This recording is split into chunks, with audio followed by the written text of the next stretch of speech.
Wow! Il y a de l'anti-rouille partout. C'est pour ça qu'il est pas rouillé et puis qu'il est pas magané. Ouais! Par contre...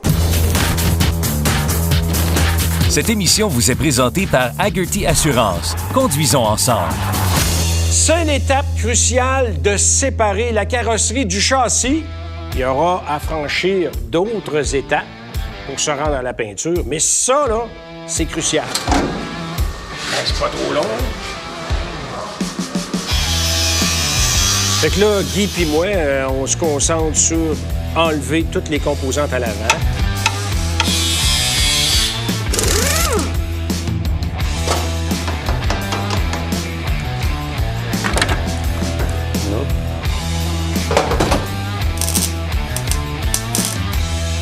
Les ailes, les fausses ailes, enlever tous les accessoires, couper les fils.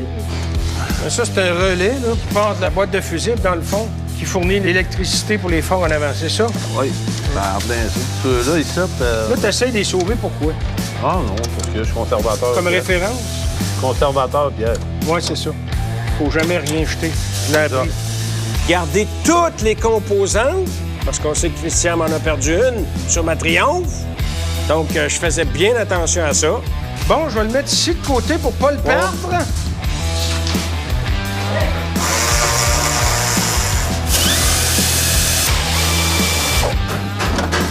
Ben, va. Lève un peu. Non, là.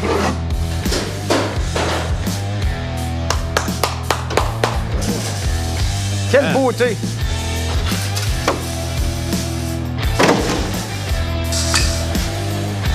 Bon, on va remettre les roues, Pierre.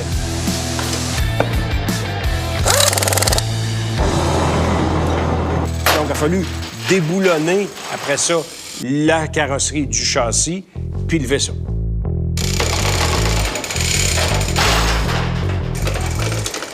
C'est beau, Tigui? Ouais. Fait que là, on palante toute la carrosserie, puis on se met à crinquer ça en l'air, puis là, on aperçoit que la carrosserie, elle lève. Puis là, je commence à triper. Tu sais, il y a eu beaucoup de travail de fait. Puis là, de voir se lever, à un moment donné, quand Tigui a dit « Ouais! Hello! Ça claire en dessous! » Je me suis dit « Wow! » Là, on vient de franchir une grosse étape. Parce que je sais ce qui s'en vient après. On va passer à une autre étape qui va nous amener à la peinture. Puis ça, pour moi, c'est important. Je commence à avoir hâte, là, de voir la couleur. Il y a quelque part sur une des pièces du char. Ça, c'était chauffé par un curé. Puis là, il va être chauffé par Pierre. C'est quasiment pareil. Hey! Bien, sa suspension là-dessus, ça va être assez facile en arrière. En avant, c'est plus touché un peu. Ça va être dur en avant. Faut couper le coil spring. Là, il est au plus haut. Oui. Là, il est jacké. Oui. Là, on a du débattement à baisser en masse. Là. Tu peux baisser quoi? Ben, on va enlever un spear, ça va baisser d'à peu près 2 pouces, 1,5 pouce. Ton coil spring, là, il est là pour porter le poids du véhicule. Oui. À une certaine hauteur. Oui, c'est ça, mais si tu... Mais il y a aussi un parallèle à ça qui a une tendreté, là, tu sais. Fait qu'en le raccourcissant, je change la hauteur du véhicule, mais vu que je raccourcis le coil spring, il est un peu plus raide aussi. Peut-être couper moins haut. Peut-être que les coils spring du 6 cylindres sont plus tendres un petit peu. Peut-être que juste à mettre les coils spring du 6 cylindres avec le 8 cylindres, qui tomberait à hauteur qu'on va avoir, comprends-tu?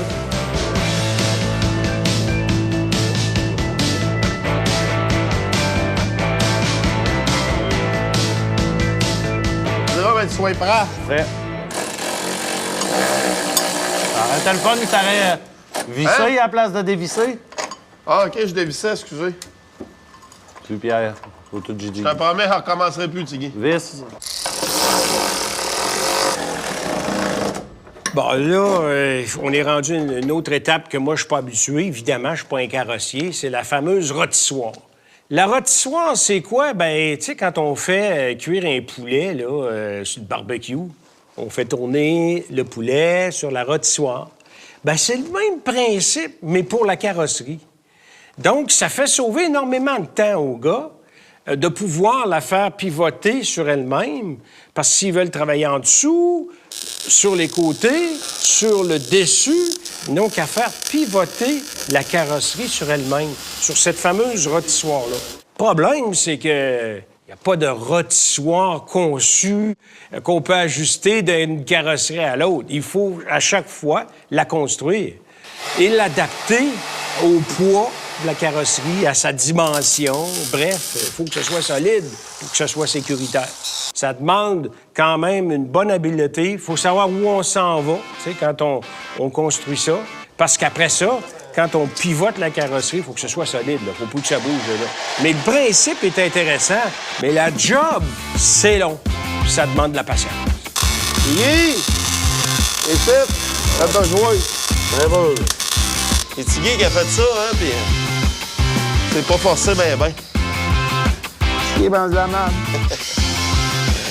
C'est de ça qu'on va aller se pogner, là. Drette là.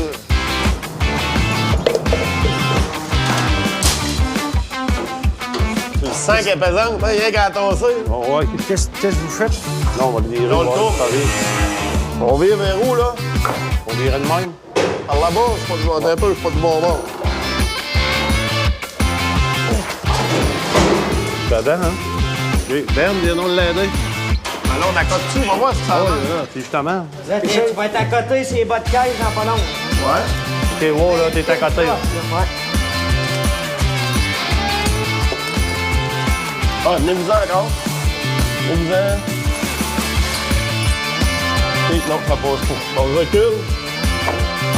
OK, accote ça là.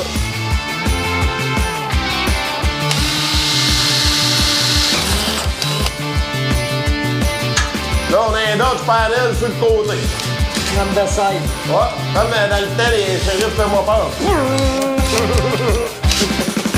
Bon, là, on se retrouve avec une carrosserie qui est sur la rôtissoire. Et la belle nouvelle m'arrive de Christian en disant « Wow! Il y a de l'antirouille partout! » Fait que là, je dis « Ouais, c'est le fun. C'est pour ça qu'il est pas rouillé et puis qu'il est pas magané. » Ouais! Par contre... Faut gratter, là. Oh! C'est ça qu'on va aller se coucher! C'est bien qu'on va le faire une petite somme. Je disais donc que là, faut gratter toute cette merde-là qui a protégé le plancher. Bon, mais nous autres, on va aller prendre un break. T'es bien parti. On verra le résultat dans 1 heure. C'est du gros goudron épais, là. Il faut tout l'enlever à la main au complet. C'est ça que j'ai appris, moi, là. Moi, je me suis dit, on va envoyer ça au jet de sable, ils vont tout arracher ça.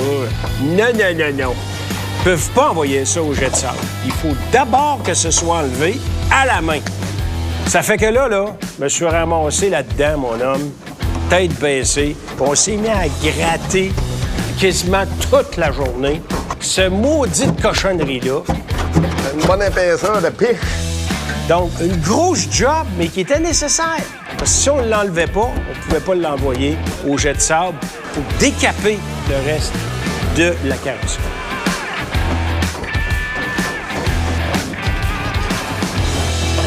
Donc, on a fini de gratter la carrosserie la première journée. Là. Je suis revenu à la maison, j'avais de la graisse jusqu'ici. En tout cas, bref, nul comme job.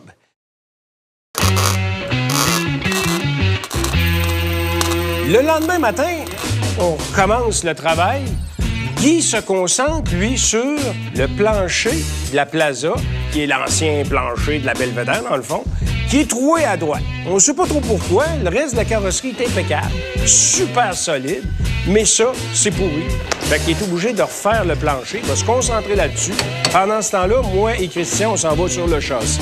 Et là, on commence à désassembler toutes les composantes mécaniques. Il y en a encore pas mal.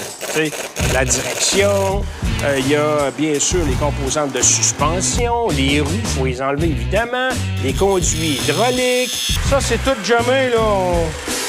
Ouais, on coupe, on fait tout ça en deux. Coupe à côté, c'est ça. C'est beau ce que tu fais, Pierre.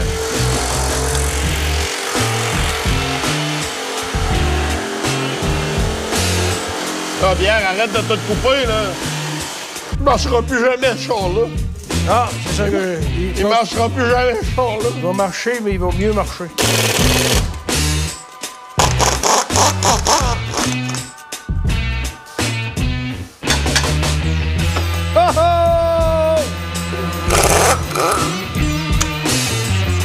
Y a rien comme une bonne paire de bras.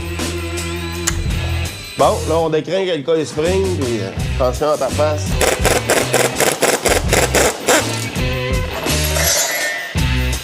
Et mon homme. Un bel amortisseur. Bien sûr, à l'arrière, il faut enlever le différentiel. Bien sûr aussi, les lames de ressort, la suspension arrière. Donc, on enlève tout. Ça, c'est une bonne job parce que c'était pris dans la graisse encore une fois, puis ça avait presque jamais été démonté. Je me demande même si ça a déjà été démonté. Je penserais pas. Parce que on n'a pas eu de misère à enlever les boulons, tu sais. C'était quand même dans un bon état. D'ailleurs, c'est une bonne nouvelle parce qu'on va garder ces composantes-là qui sont originales, encore une fois. Une très bonne nouvelle. Super beau, ça. Ça paraît à moi que on pourrait même garder les mêmes bushings. On n'aurait même pas besoin de changer ça. Ils sont belles.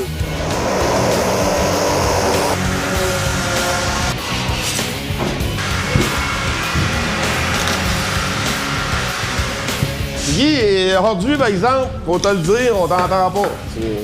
Ah non. Garde ça pour tantôt. Ah, On va tout faire le chiolage tout en même temps. t'accumules. Il n'y a rien de collé sur ce char-là, ici. C'est ça. Ça, je disais matin. T'as pogné un bel job. Moi, je suis en marde, encore. Je pense qu'il y a des visseries, hein?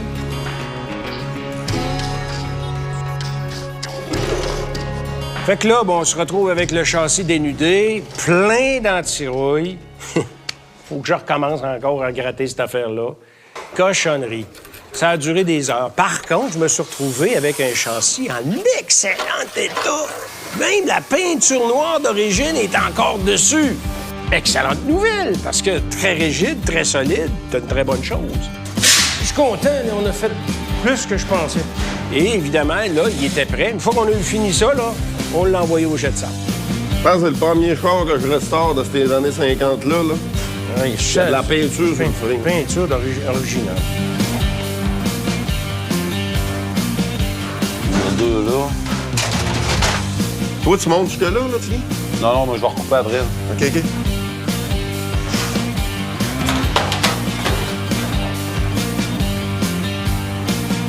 On est en train de te tricoter un plancher, mon petit Pierre. Attention, là, je cote sur toi. D'accord. Hop. Beau, ça, Tigui. Hey, c'est quasiment pareil. Attends un peu, là, on va montrer ça à la TV. Ça, mon homme. Vu d'en dessous. Quasiment pareil, Tigui. Beau, Tigui. Beau ce que tu fais.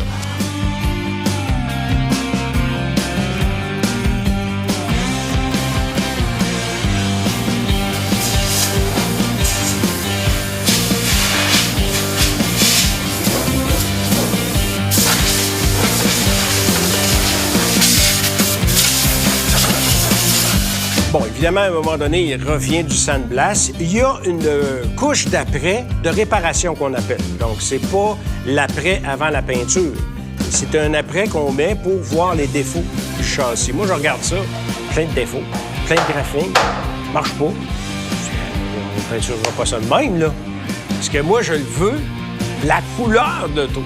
Donc, c'est important qu'il soit impeccable. Moi, j'ai dit, on va pas se coucher en regardant en dessous de l'auto, là. Puis voir un châssis, là, tout croche, là, avec des bosses puis des graphines. Fait que là, ben, Tigui est obligé d'embarquer sur le châssis. Il était pas content. Il travaillait fort, là. Ça a pris du temps. Il a fallu qu'ils mettent du plastique partout, débosser. Christian et Tigui ont mis du temps sur le châssis pour le rendre vraiment, vraiment beau pour qu'il soit prêt pour la peinture. Fait que, une fois qu'ils ont fini de poser le plastique, puis de tout sabler ça, de le mettre vraiment impeccable partout, là, ils ont pu l'envoyer pour le faire appliquer la peinture d'après et le préparer pour la peinture. C'est un moment émotif. La couleur. Tangelo orange. Là, attends un peu, là. C'est House of Colors qui fait cette couleur-là. Eux autres sont spécialisés, sont en Californie, ils font que des peintures spécialisées pour les voitures de collection. Les hot rods, et tout ce qui est des voitures spéciales, là, qui a besoin d'une couleur spéciale, eux autres, ils développent ça. C'est extrêmement difficile à reproduire comme couleur. Fait que, tu sais, mon Carl André, là, Quand il a choisi cette couleur-là, puis qu'il me l'a montré sur des cartons, je trouvais ça extraordinaire, mais j'aurais pu dire parce que c'est tellement pointu comme couleur. Mais moi, j'ai trouvé ça beau. Ça reste que c'est sur du carton. Fait que là, ben, mon Christian s'installe dans la chambre de peinture. Il installe ses pots. La première couche qu'on va appliquer pour faire un fond, tout égal. C'est un scellant blanc comme ça. La peinture orange qu'on a choisie là, est bien translucide. Fait que toutes les petites taches noires qu'il peut avoir, là, ça va apparaître au travers de la peinture. Fait que là, il faut uniformiser la couleur, tout bien blanc. Ça va être pareil, mais qu'on fasse la carrosserie.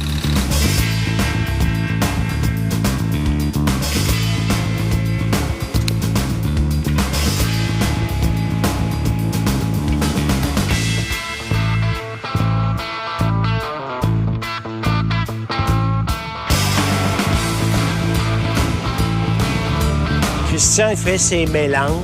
Faut pas qu'il se trompe, parce que la couleur sera pas pareille.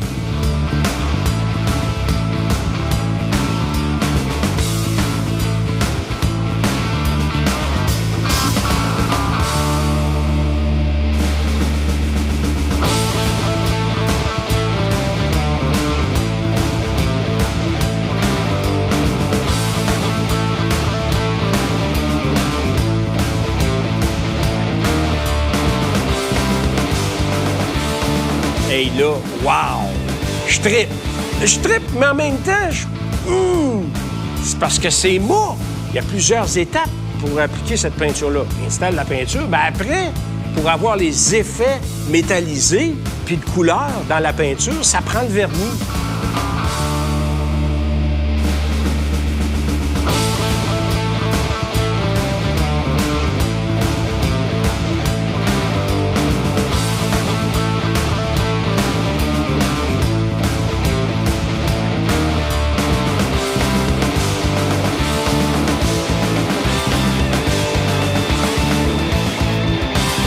Et c'est quand le vernis est appliqué que là, on voit arriver tous les effets métallisés, la profondeur de la peinture, les jeux de couleurs. Des fois, dépendamment de l'éclairage, ça vire au jaune. Des fois, c'est orange. C'est assez flayé comme couleur. Je l'ai à côté de moi, d'ailleurs, puis je le flatte à tous les jours depuis ce temps-là. Très fier du résultat.